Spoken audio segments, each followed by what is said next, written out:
જય શ્રી કૃષ્ણ વિદ્યાર્થી મિત્રો, કેમ છો? મજામાં ને? મજામાં રહેજો તો ભણવાની મજા આવશે. વિદ્યાર્થી મિત્રો, આજનો લેક્ચર જે છે એ ખૂબ જ અગત્યનો લેક્ચર છે. હા, ખૂબ જ અગત્યનો લેક્ચર. કારણ કે આજના લેક્ચરમાં હું તમને એક ફોર્મેટ આપવાનો છું કે એ ફોર્મેટના આધારે તમે જો દાખલો ગણશો ને તો એ દાખલો તમે સરળતાથી ગણી શકશો અને બહુ ઝડપી ગણી શકશો. હા વિદ્યાર્થી, તો એ મૂડી અને રોકડ ખાતાનું ફોર્મેટ હું તમને લખાવીશ કે તમે ભાગીદારના પ્રવેશનો કોઈ પણ દાખલો ગણશો ને તો એ દાખલો ગણતી પહેલા એ ફોર્મેટ મૂકી દેવાનું તમારે. મૂડી ખાતામાં અને રોકડ ખાતામાં એ વસ્તુ લખી જ દેવાની, એવું ફોર્મેટ હું તમને આપીશ. પણ એ મૂડી અને રોકડ ખાતાનું ફોર્મેટ આપીશ. પણ તમને ખબર છે એમ કે લાસ્ટ લેક્ચરમાં આપણે એક સાદો અને સિમ્પલ દાખલો પુનઃમૂલ્યાંકન ખાતાને અસર કરતો હોય, મિલકતોને દેવામાં જે પણ વધારો ઘટાડો થતો હતો એનો દાખલો આપણે ગણ્યો હતો, પણ એ સાદો અને સિમ્પલ દાખલો હતો. પણ આજના લેક્ચરમાં હું તમને ફોર્મેટ આપવાનો છું મૂડી અને રોકડ ખાતા. પણ જે ચાર ખાતા છે એ ચારે ચાર માં કઈ ડિટેલ આવે એ બધું જાણી જ લઈએ ને. છતાં પણ પહેલેથી પહેલું ખાનું છે પુનઃમૂલ્યાંકન ખાતું, એ તો તમને ખબર જ છે શું આવે છે ને શું નથી આવતું એ. છતાં પણ હું યાદ કરાવી દઉં ને લખાઈ દઉં, ચલો બસ શાંતિ. પણ એ લખવાનું નથી બેઠી બેઠું, લખવાનું તો મૂડી અને રોકડ ખાતાનું ફોર્મેટ છે. બરાબર, તો યાદ તો કરી લઈએ ને. ચલો તો શરૂઆત કરીએ આજનો લેક્ચર. પુનઃમૂલ્યાંકન ખાતું. પુનઃમૂલ્યાંકન ખાતું કે જેની ઉધાર બાજુ મિલકતમાં ઘટાડો દર્શાવવામાં આવે છે, એ રીતે દેવામાં વધારો દર્શાવીએ છીએ. ત્યાર પછી ઉધાર બાજુ ઘસારો આવે, ગાલખાદ આવે, ગાલખાદ અનામત આવે, અને ગાલખાદ અનામતમાં શું આવે? નવી માઈનસ જૂની. પછી દેવાદાર વટાવ અનામત આવે. આ બધી જ એન્ટ્રી આપણે ઉધાર બાજુ દર્શાવીએ છીએ. આ સિવાય ચાર બાકીઓ યાદ છે ને? ચાર બાકીઓ પણ પુનઃમૂલ્યાંકન ખાતામાં આવે છે. અને ચાર બાકીઓમાંથી બે બાકીઓ ઉધાર બાજુ આવે અને બે બાકીઓ જમા બાજુ. આપણે જે ઊંધો સી બનાવતા હતા એ તો અહીંયા આગળ ચૂકવવાના બાકી ખર્ચા આવે, સામે અગાઉથી ચૂકવેલ, પછી મળવા બાકી આવક, અને આ બાજુ આવશે અગાઉથી મળેલ આવક. અને છેલ્લે જે તફાવત આવે એ તફાવતને નફો કહેવામાં આવે છે. શું કહેવાય? નફો. ઉધાર બાજુ તફાવત આવે તો નફો કહેવાય. જમા બાજુની વાત કરીએ. અહીંયા મિલકતમાં ઘટાડો છે તો આ બાજુ આવે મિલકતમાં વધારો. અહીંયા દેવામાં વધારો છે તો અહીંયા આગળ આવે દેવામાં ઘટાડો. ત્યાર પછી જેમ આ બે એન્ટ્રી અહીંયા આગળ હતી ચૂકવવા બાકી, તો આ બાજુ શું આવે? અગાઉથી ચૂકવેલ ખર્ચા. પછી આ બાજુ જ મળવા બાકી આવક, આ બાજુ આવી ગયું અગાઉથી મળેલા. અને એ સિવાય નહીં નોંધાયેલ મિલકતો. જે મિલકતો નોંધાયેલી નથી એ પણ આ બાજુ દર્શાવવામાં આવે છે. અને ફાઇનલ જે તફાવત આવે એને ખોટ કહેવામાં આવે. આ તમારું પુનઃમૂલ્યાંકન ખાતાનું ફોર્મેટ જે તમે અગાઉના લેક્ચરમાં અગાઉના ચેપ્ટરમાં તમે શીખી ગયા છો. પણ મારી તો ફરજ આવે ને, મારે તમને દાખલો મેન દાખલા શરૂઆત કરીએ પહેલા લખાવવું પડે. તો ફોર્મેટ એ સિવાય આ પુનઃમૂલ્યાંકન ખાતાનું ફોર્મેટ જે હતું એ લાસ્ટ ચેપ્ટરમાં જે હતું ચોથા ચેપ્ટરમાં એનું એ છે. પણ એ સિવાય પણ તમારો જે નિયમ છે નફા નુકસાન ખાતાનો, ખર્ચ નુકસાનને ઉધાર કરો, આવક લાભ જમા કરો. અમુક એવી વસ્તુ આવશે તો એ જે છે એ ખર્ચો હોય કે પછી નુકસાન થતું હોય તો એ તમારે ઉધાર બાજુ દર્શાવવાનું, ખર્ચ નુકસાન ઉધાર કરવાનું. આના સિવાય અને આવક લાભ થતો હોય તો એને તમારે જમા કરવા. આવક થતી હોય કે લાભ થતો હોય, ધંધાને લાભ ફાયદો થતો હોય તો એ જમા બાજુ લખવા. આ યાદ રાખજો. તો આ તમારું પુનઃ મૂલ્યાંકન ખાતું જે તમારે યાદ રાખવાનું છે. બેઠે બેઠું દાખલામાં લખવાનું. બેઠે બેઠું શું લખવાનું છે તો એ મૂડી ખાતું છે. તો શરૂઆત કરીએ ને. સૌથી પહેલા મૂડી અને રોકડ ખાતાની બાકીઓ લખી દેવાની. બાકીઓ કઈ કઈ હોય તો મૂડી ખાતાની સામાન્ય રીતે જમા બાકી હોય છે, તમને ખબર જ છે. તો અહીંયા આગળ લખું છું આ બાકી આગળ લાવ્યા. અહીંયા આગળ ક્રોસ એન્ટ્રી આવશે આ બાકી આગળ લઈ ગયા. વિદ્યાર્થી મિત્રો તમને જે બાકી છે એ જૂના ભાગીદારોની આપેલી હશે. આ બે ભાગીદારો, આ જે અહીંયા આગળ જે આવશે એ નવો ભાગીદાર હશે એટલે એમાં ડેશ આવે. અને અહીંયા આગળ તમને ત્રણે ભાગીદારોની બાકી મળી જશે પાછી. ખાલી યાદ રાખવાનું. આ જ રીતે રોકડ ખાતાનું ફોર્મેટ. રોકડ ખાતાની ઉધાર બાકી હોય. રોકડ બેંકની કઈ બાકી હોય? ઉધાર. તો ઉધાર બાકી હોય તો ઉધાર બાજુ આ લખાય બાકી આગળ લાવ્યા. જેટલા રૂપિયા આપેલા હોય શરૂઆતના એ તમારે લખવાના. અને અહીંયા આગળ આ બાકી આગળ લઈ ગયા એની બાકી તમારે અહીંયા આગળ લખવાની. જે તફાવત આવે આવી રીતે પહેલા બાકીઓ લખી દેવાની. ત્યાર પછીની જે એન્ટ્રી છે ને વિદ્યાર્થી મિત્રો, એ એક તો સૌથી પહેલા તો નવો ભાગીદાર આવતો હશે તો ધંધામાં મૂડી લાવતો હશે. ધંધામાં શું લાવશે? મૂડી લાવશે. તો મૂડીની આવક શું થાય? ભાગીદાર માની લો લાખ રૂપિયા મૂડી તરીકે લાવે છે નવો ભાગીદાર. તો ધંધામાં લાખ રૂપિયા આવે છે. રૂપિયા આવે તો શું કરીએ? ઉધાર કરીએ. મૂડીની વાત કરું છું, પાઘડીની વાત તો અલગ છે. મૂડીના રૂપિયા આવે તો રોકડ ખાતે ઉધાર, અને રૂપિયા ધંધાને આપનાર કોણ છે? નવો ભાગીદાર છે. તો તે નવા ભાગીદારના મૂડી ખાતે જમા. જો વિદ્યાર્થી મિત્રો આપણે આમનો પણ લખતા જઈએ અને એ સમજતા પણ જઈએ. નવો ભાગીદાર છે, રૂપિયા લાવે છે રોકડા મૂડીના, તો રોકડ ખાતે ઉધાર તે જે તે ભાગીદાર એટલે કે નવા ભાગીદારના મૂડી ખાતે જમા. લાખ રૂપિયા. આની આપણે ખતવણી કરીએ તો રોકડ ખાતાની ઉધાર બાજુ નામ શું આવે? નવા ભાગીદારના મૂડી ખાતે. હવે નવો ભાગીદાર તમને આપેલો નથી તો રોકડ ખાતાની ઉધાર બાજુ હું ખાલી જગ્યાના મૂડી ખાતે લખી દઉં તો વાંધો કોઈ નહીં. શું લખવું? ખાલી જગ્યાના મૂડી ખાતે. ખાલી જગ્યામાં શું લખવાનું? જે નવો ભાગીદાર હોય એનું નામ તમારે લખવાનું. ત્યાર પછી આ નવા ભાગીદારના મૂડી ખાતું શું છે? જમા. તો આ મૂડી ખાતાની જમા બાજુ નોંધ લખવાની, પણ નામ શું લખવાનું? રોકડ ખાતે.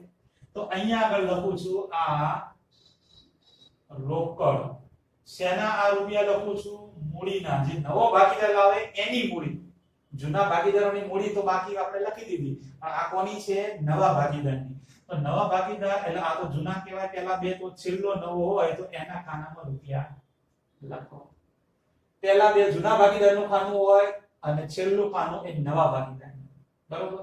તો નવા ભાગીદારના ખાનામાં રૂપિયા લખો. ત્યાર પછી આ પહેલી આમનો તો મૂડીની કે જે તમારા દરેક દાખલામાં આવશે ને આવશે. મૂડી પતી ગઈ પછી હવે પાઘડીની જે આપણે 5 હિસાબી અસરો આપી હતી, આમ 5 આમનોધો એની વાત કરવાની છે. નંબર 1 પહેલી જ આમનોધ હતી કે જૂની પાઘડીને માંડી વાળવા માટે. તો જૂની પાઘડીને માંડી વાળવા માટેની આમનોધ શું હતી? યાદ છે ને? વાંધો નહીં, ના યાદ હોય તો હું યાદ અપાવી દઉં. ચલો, જૂના ભાગીદારોના મૂડી ખાતે ઉધાર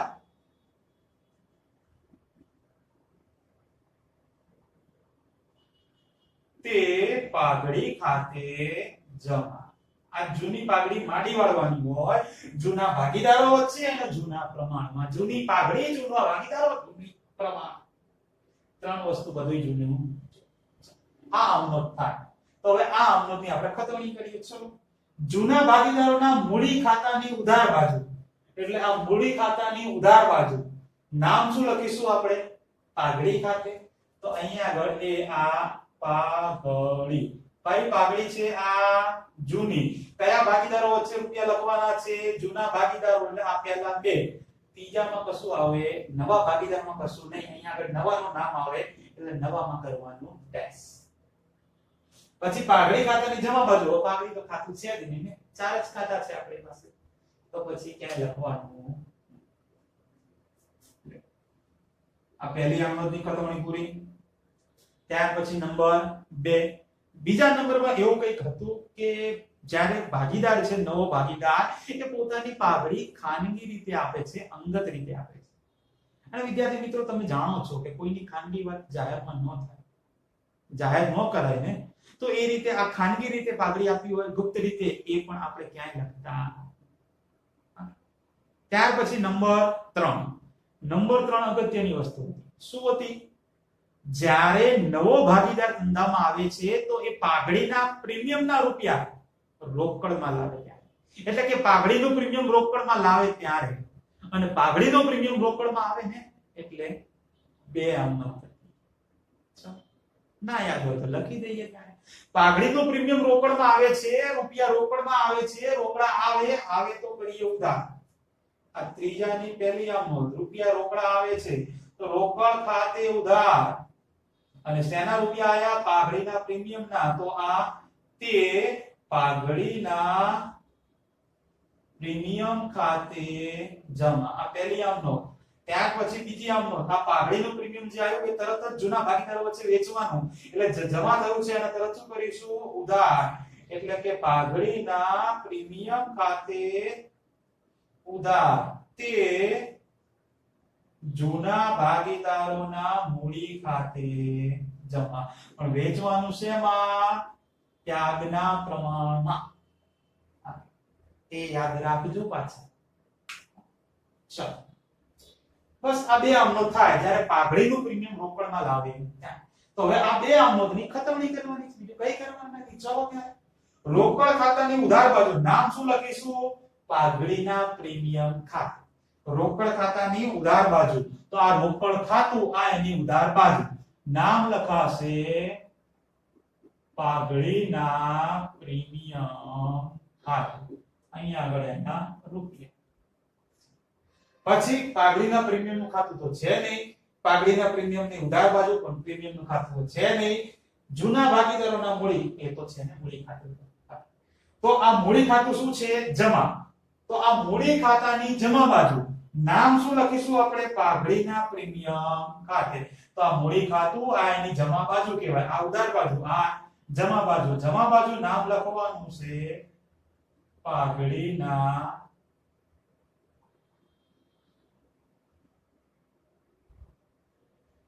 પ્રીમિયમ અને આ પાઘડીનું પ્રીમિયમ જે છે એ કોનું છે જૂના ભાગીદાર તો જૂના ભાગીદાર બોલે તો આ પહેલા બે છેલ્લામાં કશું આવે નહીં તો એ કરવાનું ટેક્સ લો છે એકદમ સારું વિદ્યાર્થી મિત્રો હા એકદમ સહેલામાં સહેલો ખાલી ખતવણી જ કરવાની છે તમારી જે આમનોંધ છે એમ ત્યાર પછી નંબર 4 ની વાત કરીએ તો વિદ્યાર્થી મિત્રો નંબર 4 માં તમે જાણો છો શું હતું કે જ્યારે જૂનો ભાગીદાર જે છે એમને જે પાઘડી મળી ને એ પાઘડી શું કરે છે ઉપાડી જાય છે લઈ જાય છે તો જે ભાગીદારને પાઘડી મળી છે એ ઉપાડી જશે લઈ જશે તો લાભ લેનાર ખાતે શું કરીશું ઉધાર કરીશું લાભ લેનાર કોણ થશે જૂના ભાગીદારો કારણ કે એમને પાઘડી મળીને નવો ભાગીદાર લાયો પણ લીધી કોને જૂના ભાગીદાર તો લાભ લેનાર જૂના ભાગીદારો છે તો જૂના ભાગીદારના મૂડી ખાતે ઉધાર તો આ એની આમનોંધ લખી દો ચલો ચોથી આમનોંધ જૂના ભાગીદારના મૂડી ખાતે ઉધાર અને બીજી વસ્તુ આ જૂના ભાગીદારો છે એ પાઘડી શું કરે છે ઉપાડી જાય છે મતલબ કે ધંધામાંથી પાઘડી જાય છે અને નિયમ તમે જાણો છો કે જો ધંધામાંથી રોકડ જતી હોય સાહેબ તો એને કરીએ જમા તો તે રોકડ ખાતે જમા આવી આમનોંધ થાય તો બસ આમનોંધ આવડી તો ખતવણી પણ આવડી જૂના ભાગીદારોના મૂડી ખાતાની કઈ બાજુ? ઉધાર બાજુ. પણ નામ શું લખીશું આપણે? રોકડ ખાતે. તો આ ભાગીદારોના મૂડી ખાતા, આ એમની ઉધાર બાજુ. નામ શું લખીશું? રોકડ. અને બ્રેકેટમાં શું? આ પાઘડીના રૂપિયા શું કરે છે? ઉપાડી જાય છે ને. તો આ ઉપાડી કોણ ઉપાડી જશે? જૂના ભાગીદારો. તો આ જૂના ભાગીદારો અહીંયા આગળ કરવાનું બસ. આની ખતમની થઈ ગઈ. પછી આ રોકડ ખાતાની કઈ બાજુ? રોકડ ખાતું શું છે? જમા છે. તો રોકડ ખાતાની જમા બાજુ. પણ નામ શું લખીશું? જૂના ભાગીદારોના મૂડી ખાતે. તો આ રોકડ ખાતું, આ એની જમા બાજુ. નામ કયા આવે? જૂના ભાગીદારોના. પણ જૂના ભાગીદારો એટલે પહેલા બે. તો પહેલા બે નામ નથી આપ્યા, તો હું શું લખું? ખાલી જગ્યાના મૂડી ખાતે. અને ખાલી જગ્યાના મૂડી ખાતે. અહીંયા આગળ એ બંનેના રૂપિયા. અહીંયા આગળ જે ભાગીદારોના રૂપિયા લખ્યા હોય એ બંને ભાગીદારોના નામ અહીંયા લખી દેવાના. બંને જૂના ભાગીદારોના નામ લખવાના અને એના રૂપિયા જે આયા હોય છે. સિમ્પલ. અઘરું કશું જ છે. અને ત્યાર પછી છેલ્લી 5 નંબરની આમનોંધ હતી. 5 નંબરની આમનોંધ શું હતી? કે જે વિદ્યાર્થી મિત્રો યાદ કરો પહેલા કે નવા ભાગીદાર જે છે એ નવો ભાગીદાર જ્યારે પાઘડીનું પ્રીમિયમ રોકડમાં લાવતો નથી, તો રોકડમાં ન લાવે તો શું આમનોંધ કરતા હતા? યાદ છે ને? તો એવા સંજોગોમાં જો રોકડા લાવતો હોય તો રોકડ ખાતે ઉધાર કરીએ, પણ રોકડા નથી લાવતો તો પછી જે આવે છે એને ઉધાર કરવાનો હોય. કોણ આવે છે ધંધામાં? તો કે નવો ભાગીદાર આવે છે. તો આપણે ને નવા ભાગીદારના મૂડી ખાતે ઉધાર, કારણ કે નવો ભાગીદાર આવે છે અને તે જૂના ભાગીદારોના મૂડી ખાતે. નવા ભાગીદારોના મૂડી ખાતે ઉધાર, તે જૂના ભાગીદારોના મૂડી ખાતે. એ આમનોંધ અને એની ખતવણી. પણ એની ખતવણી ખાલી આપણે બાકી રાખીશું. એ જ્યારે દાખલામાં આવે ને, કારણ કે એ બહુ ઓછી આવે છે, એક જ બે દાખલા છે બુકમાં એ આમનોંધ વાળા, તો એને આપણે બાકી રાખીએ. એ જ્યારે આવશે ને, એ પોઈન્ટ આવશે ત્યારે એની અસર આપણે આપી દઈશું. એટલે કે તમારે બસ આ જે ફોર્મેટ છે, કોઈ પણ દાખલો તમે પ્રવેશનો ગણવાનો હોય, પ્રવેશનો કોઈ પણ દાખલો ગણવા બેસો ત્યારે આટલી વસ્તુ લખી દેવાની. મૂડી ખાતામાં અને રોકડ ખાતાની વાત કરું છું, બરાબર? ખાસ ધ્યાન રાખજો. મૂડી ખાતામાં ઉધાર બાજુ 3 એન્ટ્રી આવે, મૂડી ખાતામાં જમા બાજુ 3 એન્ટ્રી. ઉધાર 3, જમા 3. એ જ રીતે રોકડ ખાતું, રોકડ ખાતામાં પણ ઉધાર 3 એન્ટ્રી અને જમા 3 એન્ટ્રી. બોલો રે કે નો રે યાર? છે સિમ્પલ. કઈ અઘરું લાગે છે? ખાલી 3 એન્ટ્રી યાદ રાખો, ઉધાર 3 ને જમા 3. બીજું રોકડ ખાતું હોય તો એમાં ઉધાર 3 ને જમા 3. જોઈ લઈએ ફટાફટ. હવે શું કરવાનું છે? જમા બાજુ કઈ 3 એન્ટ્રી આવે? તો કે સૌથી પહેલા બાકી લખવાની. બાકી એટલે લાવ્યા, જેમાં જૂના ભાગીદારોની બાકી આવે, નવામાં ડેશ થાય. પછી રોકડ બ્રેકેટમાં મૂડી, આ નવા ભાગીદારની મૂડીની વાત છે, તો પહેલા પેમાં ડેશ થાય, છેલ્લામાં રૂપિયા આવે. અને ત્રીજું પાઘડીનું પ્રીમિયમ. એ જે નવો ભાગીદાર જે છે પાઘડીનું પ્રીમિયમ લાવશે ત્યારે આ બે ભાગીદારો જે જૂના છે એમની વચ્ચે વેચવામાં આવશે ત્યાગના પ્રમાણે. અહીંયા આગળ થશે ડેશ. આ જમા બાજુ 3 એન્ટ્રી. એ જ રીતે ઉધાર બાજુ 3 એન્ટ્રી. અહીંયા બાકી આગળ લાવ્યા છે તો અહીંયા આગળ બાકી આગળ લઈ ગયા. અહીંયા રોકડ મૂડીના છે તો અહીંયા આગળ જ્યારે રોકડ ઉપાડી જાય ત્યાંના. અહીંયા પાઘડીનું પ્રીમિયમ બોલે તો આ નવા ભાગીદારની પાઘડી છે, તો અહીંયા આગળ આ પાઘડી એ જૂના ભાગીદારની પાઘડી. આવડે? ખબર પડે? આ 3 એન્ટ્રી યાદ રહે, બાકી આગળ લાવ્યા તો ખબર જ છે કે આ બાજુ છેલ્લી એન્ટ્રી બાકી આગળ લઈ ગયા જ આવે. અહીંયા આગળ આ રોકડ શેના છે? નવા ભાગીદારની મૂડી. તો અહીંયા આગળ રોકડ શેના? જ્યારે જૂના ભાગીદારો ઉપાડી જાય ત્યારે. નવા ભાગીદારની મૂડી, જૂના ભાગીદારો ઉપાડી જાય ત્યારે. પાઘડીનું પ્રીમિયમ, આ છે નવા ભાગીદારની પાઘડી, તો અહીંયા આગળ આ પાઘડી જૂના ભાગીદારોની. આ નવાની આ જૂનાની, આ નવાની આ જૂનાની, આ લાવ્યા અને લઈ ગયા. ખબર પડે શું કહેવા માંગુ છું? એ કોઈ પણ દાખલો શરૂઆત કરો, આ બેઠે બેઠે ફોર્મેટ ઉતારી કે હા ખાલી આ ડેશ ડેશ ને કોઈ નહીં કરવાનું. કારણ કે રૂપિયા લખવાના આવે ને, આ તો ફોર્મેટ છે એના માટે. ચલો એ જ રીતે આ તમારું રોકડ બેંક ખાતું. રોકડ બેંકમાં પણ ઉધાર બાજુ 3 એન્ટ્રી આવે, જમા બાજુ 3 એન્ટ્રી. ઉધાર બાજુ કઈ 3 એન્ટ્રી આવે? તો સૌથી પહેલા તો બાકી આવે. બાકી આગળ લાવ્યા, ત્યાર પછી જુઓ વિદ્યાર્થી મિત્રો, અહીંયા આગળ તમે જ્યાં પણ રોકડ લખ્યું હશે ને એની ક્રોસ એન્ટ્રી તમારે એક ખાતામાં હશે. જેમ કે આ તમે અહીંયા આગળ જમા બાજુ રોકડ લખ્યું, કોના ખાતામાં રૂપિયા લખ્યા? નવાબા. અહીંયા જમા છે તો એની ક્રોસ એન્ટ્રી તમને ઉધાર જોવા મળે. આ નવા ભાગીદારના મૂડી ખાતે લખવાનું છે. જુઓ